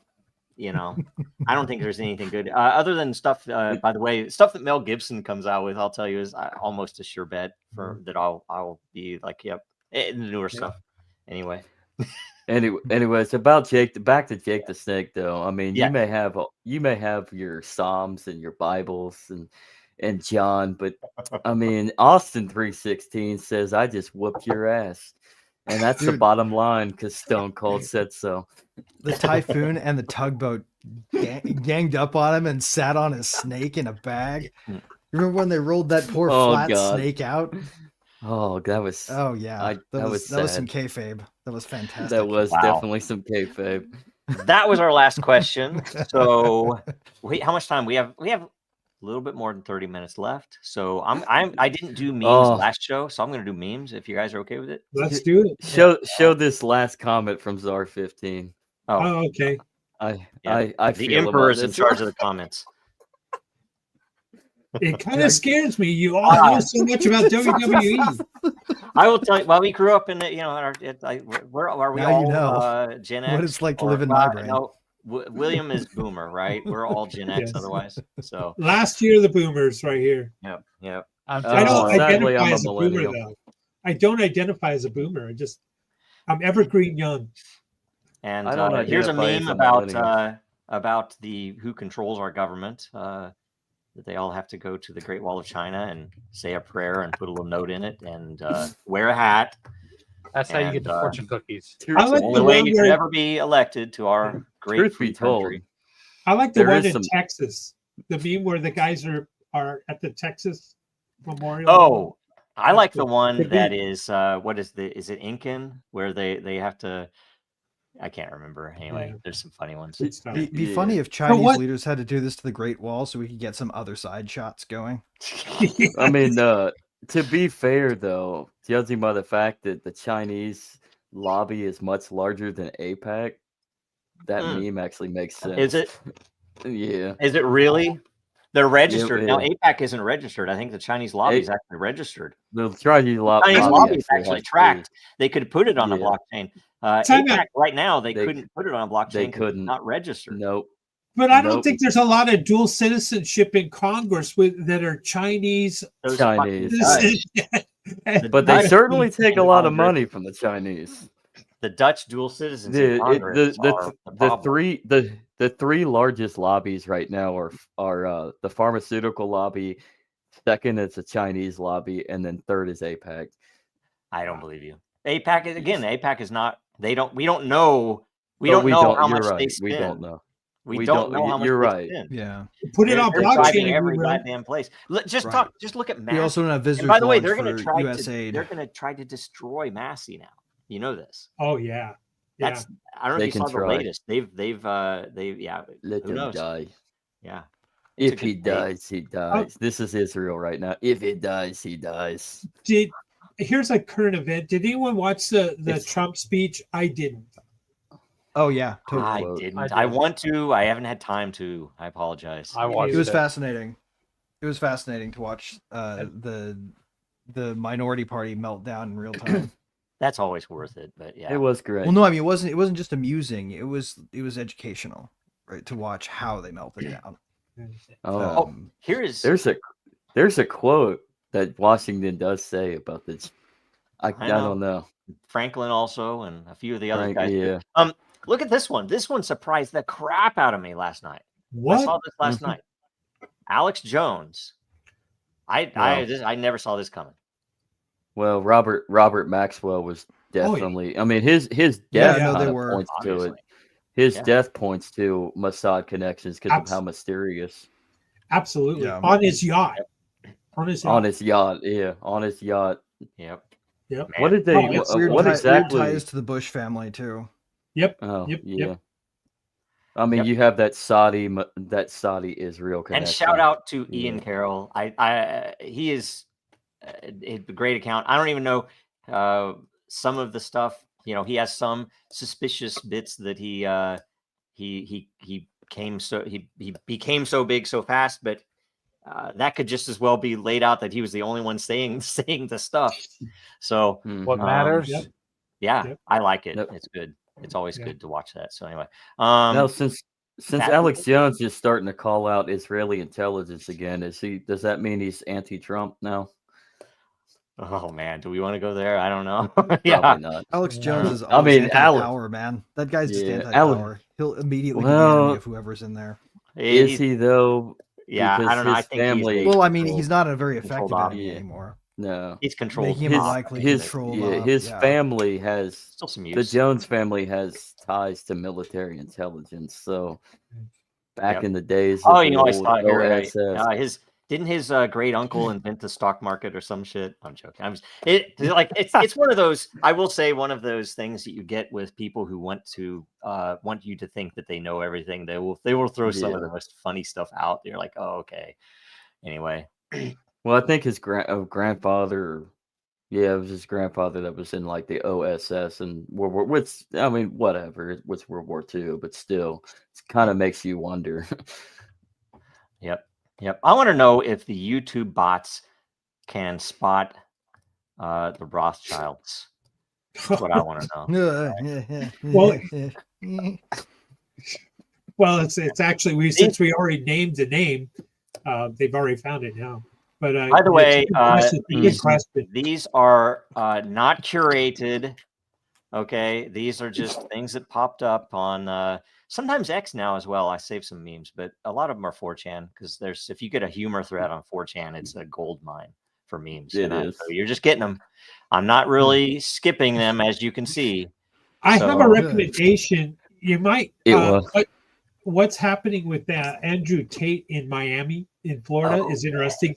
But you know what? His interview with PBD, Patrick David, I highly recommend. If nothing else, go to his Patrick David's podcast clips, and watch about 4 or 5 of Andrew Tate.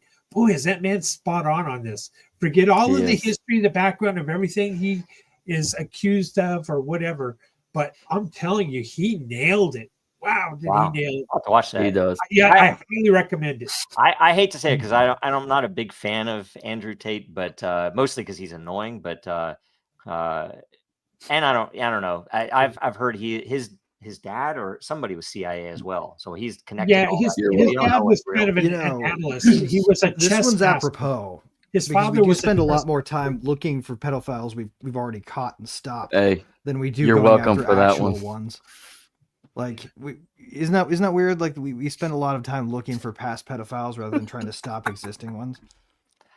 Yeah, it does. Well, and especially when the FBI ran the largest child porn network on the internet for over a decade or something. I don't know, a long time anyway. Maybe it's not a decade.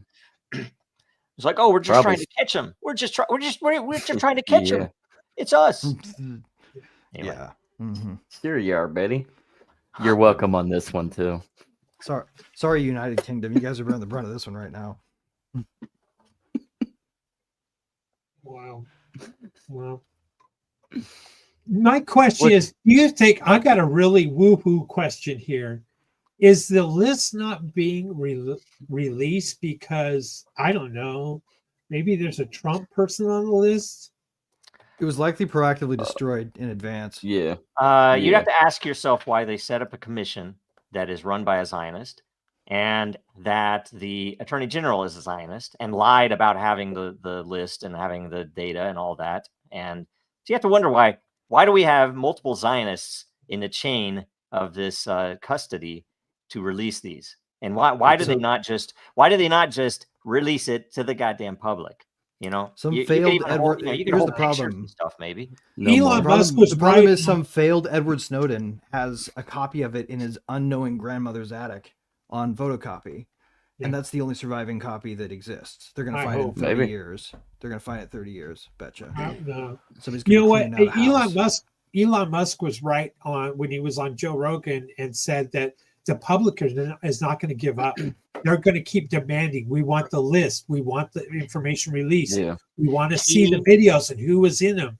We want to hear the audio recordings. Do you think the CIA would kill Epstein before they knew where all the records were? I don't know. Did they kill McAfee before they knew whatever he had on? Yes.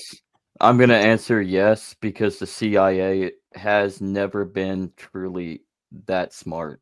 And by the way, they're just assassins. They are not have nothing to do with intel. They're just saboteurs and assassins. Right. I mean, Alan Dulles, any saboteur, assassin, and thug knows how to do a book burning, right? Like, of course, they're going to burn every record that they could possibly find. You know what? The CIA is all about plausible deniability, and that's where, because the public has got enough information, the plausible deniability, veil is being lifted. It's being torn apart. It's being, we're able to start seeing more and more of it. And the FBI and the CIA are thug based, and they have been from day one. Well, they're fighting each other still to this day.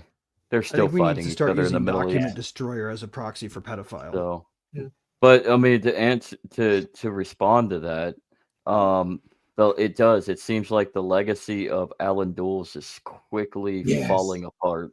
Yes. So, some good things happening, right? Yep. Mm-hmm. And I for one don't think the CIA had any involvement in JFK's assassination. I do, on the other hand, think Alan Dulles did, with both the mafia and Mossad. I think it's actually all of the above, because Chicago. How can you differentiate? Yeah, no. Which mafia? I'm talking about mafia's family organized by race. Basically. Which mafia are you talking about? Italian mob. The Italian mafia, who had who had a lot to do. Rubenstein, who came from Sicily, and Zapruder, who came from Rome, is like, I don't think those guys were Italian mob. Nor were they. No, I think there were agreements made between all of the above, and it was also presented to LBJ, and LBJ liked his chances of becoming vice president because of the odds. And he was the one that LBJ basically said, "Yeah, I'll give the approval for this." Yeah, it all goes back to his own hitmen was part of the deal. I didn't know even 2 years ago. Zapruder. You look up Zapruder. You look up the group that brought Kennedy to Dallas on that day. You look at Rubenstein, Jack Ruby.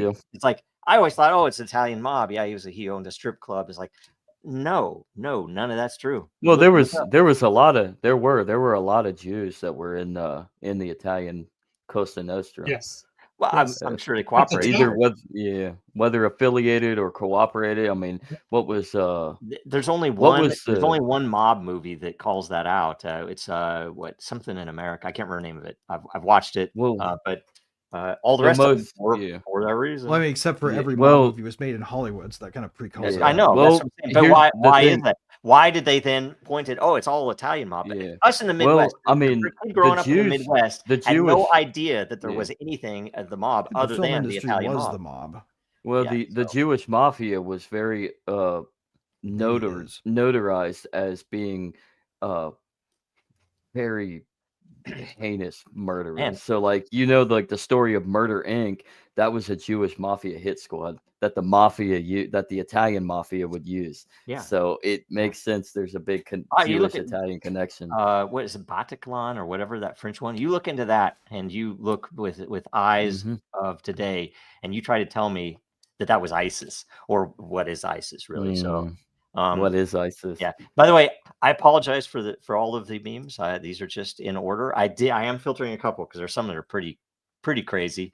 But this one is an anti-Reddit meme, which is one of my favorite styles of meme, because Reddit is a cesspool. Not wrong. Verifying free speech by engaging in the Edge Speech Act possible is actually a way of building trust. Yep.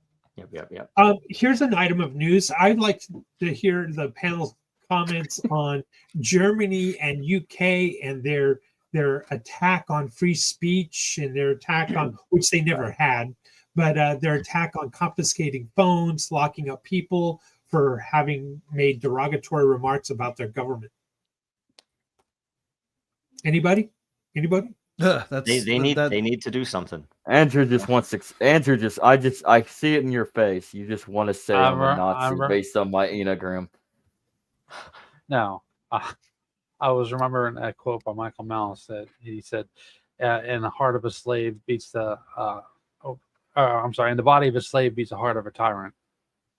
I read it differently. I thought it read Zach Kaiser is a SS Gestapo infiltrator. Infiltrator. Wow. Just 614, look it up. Information matters. Italian meme. We don't get too many Italian memes. This was a good one. Mamma mia. I knew it. Mamma mia, strong. Mamma mia. No, I've got an Italian filter on us. Here's some Zelensky stuff. I'm amazed that that there are still Americans who actually think that this guy can do no wrong. It's a weird thing. I don't think he's what a dick. Honestly, world, this is news of the week. Like, what a dick. Yeah. You know that he wasn't even invited to the White House for that? He showed up. I read, is it true? He just showed up. Did they throw him out? Yes, I heard hope they so. threw him out. I'm like, yes, they did. They threw him out. Here's the other part, after, though. Yeah. They also, the UK, there's a lot of evidence pointing that the UK had already signed a deal with Zelensky before he showed up at the White House for the rare earth metals, because UK is on their last leg financially, and they're in ruin of financial collapse. And Zelensky cut a deal with them, and so that's why he can't sign the deal and sign over the metals over to Trump. But Trump was a gangster move, man, to say, peace, to say, I want peace. That's where everyone's like, yeah, peace. But he added something else. He says, and I want to be paid back for all the money we sent over there. Yeah, that'd be great if he included them all. The problem is, too bad it went up his all nose. Foreign funding, except right. No, this one's a good one too. Yep. Do not redeem, sir. Do not redeem. Those I don't know if you've watched any of those videos. They're very funny.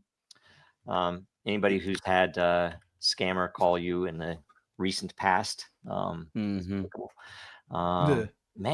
yeah, you can tell I'm getting a lot of these from 4chan, can't you? Someone's going to do something about 4chan. Too much truth over there. Oh man. Yeah. I mean, according to Trump's anti-Semitism executive order, 4chan could get shut down. Yeah, they're probably going to filter it from assuming the US. you could shut it down, right? Like, that's, I mean, harder to sell than possible. That's what they did with 0chan, isn't it? They made it on the Bitcoin, BitTorrent network.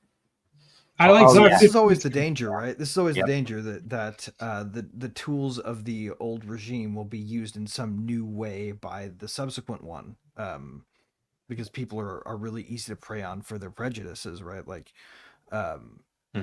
we shouldn't be censoring speech, period. Even if we really, especially if we really fucking hate it. This is the stuff that needs to come out. The right answer is libs of TikTok, not censorship, right? Like, more speech, where you go, look at what this fucking shit they just said is.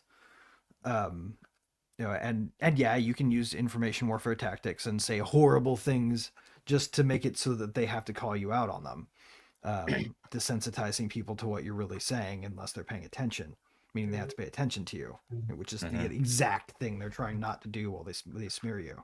Right? Modern information warfare is a weird game. Yep. And by the way, again, these are not curated memes. I'm just throwing them up, filtering anything that maybe isn't safe for work, that type of thing. Man, and you can tell selecting the information weapons judiciously. Man, I mean, it's I don't know. I think some of Basically. these actually came from Twitter or X. So anyway, some indicators. Oh, okay. Here's an Ethereum one. Okay, I've been holding out for a while on this. Okay, so we actually get a non. Anyway, that was pretty good. I saw there was some people saying that you can now send transactions through Ethereum if you watch like a 7-minute ad instead of paying a transaction fee. Oh, I saw that. Ad. That's a side thing. It's not Ethereum itself. It's is it? It's literally it's that ad coin that they came out. No. I think it's something tied into MetaMask. If I remember right, I've not checked it. I wouldn't be surprised. Right, this sounds like something where you can earn an ancillary token to cover the fee by watching. You can thank Lubin for selling off without telling his shareholders, selling off MetaMask to JP Morgan and what's his name. That's why I assume. Anyway, whatever. I don't know. We can't give those guys too hard of a time because they do keep some really good teams alive that are about to do some shit that everyone should be excited about. I would guess any evil done by consensus is going to be negated by this one. I can't say much more else about it. More Zelensky. I will soon. I got something to add about JP Morgan, and it was kind of interesting because I just watched the limited series on Netflix about the ERP OK Corral thing. Yeah. And it was kind of interesting that in a Netflix historical docuseries, they mentioned the JP Morgan in somewhat of an involvement within what ended up becoming a national event where he actually was trying to help influence the cool down of the effect because of his investors for his railroad takeover. That's right. And they actually implemented the Rothschilds into the docuseries. I'm like, wait a second, what? True. Like it was true. Short minute. It was just a short moment, but the fact that a Netflix series actually mentioned the Rothschilds. Oh, wait. So here, I have two questions because I haven't seen this. So, are you sure you weren't watching Europa? First of all, and second question, because it was Netflix, did they cast the Rothschilds as black? Surprisingly, they were white. Because it was a black and white of the film. I posted some AI stupid stuff just for fun on X, god, it's and hilarious. So I did some Romans, and so therefore I made Ginsler. I don't know if anyone. I love that. I made him a Carthaginian merchant. Well, if he's a Carthaginian merchant, shouldn't he be black? I don't know. I don't know that. I don't know the racial history of the Carthaginians, but they'd be like North Africa, right? So I think it could have been easily. I do see a black man. And if this was one of the others that didn't turn out, I think he should be a trans black woman. People like all of them. It took quite a bit to generate one of him jumping as a Roman general too, but I got something decent enough. So anyway, you've made your emperor proud. No, you've made your emperor proud. But I did make Trump speaking of emperor, a general with a dragon banner, and that was important, right? That was clever. Yep, nice. That's clever. So anyway, these are all in the list on my. Yeah. I love them. I love them. If the American Empire is being coerced by the Jews, does that mean the Roman Empire was coerced by the Greeks? I don't. I think it might have still been the same people. I don't know. We'll never know, thanks to Alexandria. I have a I have a lot of people who are like Christians who tell me, it's like, wow, Joe, you're crazy. It's like, but isn't there a little bit of it there? You have to always consider yourself. When I'm there at mass, I have to think, it's like, is this really all just a 2 or 3,000 year old plan to make sure that they retain control over us? Anyway, whatever. They burned the evidence in Alexandria. That was the world's first censorship library. Yep. Oh boy, what's this? This is awesome. This is awesome. I love it. Yep. Thomas Massey is a legend. Yeah. He is. He's based. I'm so proud that he's literally across the river from me. Oh, really? That's awesome. That's great. Across the river. If I were that close, I'd probably would have moved by now. Cross the Rubicon. Now, if he becomes a senator, they're going to have the most based senators in the entire country.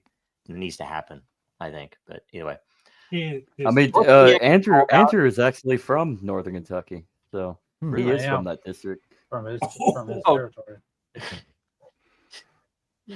Possibly, apparently, is Intel backed as well. I mean, even Cappy called him out. I don't know if you guys know that. No, I did not know that. I so many people. Wasn't he CIA at one point? I believe. Oh, we only have 9 minutes left. You guys can tell me if this is true or not. Truth. Put it on Din Social, so the power of the minds and the wisdom of the crowd can determine if it's true or not. And does anyone know what this means? This is ridiculous. It's electronic Balnica. No, it's plutonium in the middle for the explosion. It's a detonator. Detonator for nuclear bomb. The Demon's Core. Demon's Core. It's the Demon's Core. Yeah. Crazy story if you look that up. What happened to the dude? I love that story. Horrible accident with a screwdriver. I still like the idea of a magnetic ball in a cup that you can't lose. That would be pretty. Man, just makes you keep a screwdriver away from it. Yeah, why have we not made that? I like Czar 15's answer though. Warning, don't give children strong electromagnets. Yeah, that's what I thought it was. What is Czar 15? The nuke. The answer to it's everything. It's just a nuke. Yeah, if you don't want to spend rope not allowed strong electromagnets and use the lamp posts in ways that they weren't designed or engineered to be used, nukes could be useful in DC as well. Anyway, whatever. All right, so let's go to the end. This is the end. Thank you to our hosts. Where can people follow you? I am first. Okay, well, coming up in 2:00 in 2 hours, an hour and 55 minutes is the Din Down meeting. You're welcome to join the meeting. Cameras are optional. Let's see. I've been putting together some videos on simple things like what is matter, what is energy, what is Din Social, and these kinds of things. So look for those being posted in the next couple of days. And then lastly, on Monday, I was on Litecoin Lisa's show. We talked about everyone's talking about Doge, but the other side of the coin is a revenue side so we talked about the entire economic reset for Trump. So check out Litecoin Lisa stuff. And a nice turn of phrase there with the Doge reference to coin. Yeah. Yes. All right, Greg. Other side. Right. Sorry. Just admiring the metaphorical landscape.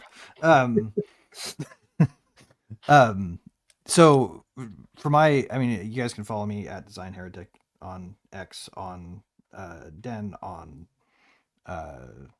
Warpcast sometimes. I've not been on socials much these days.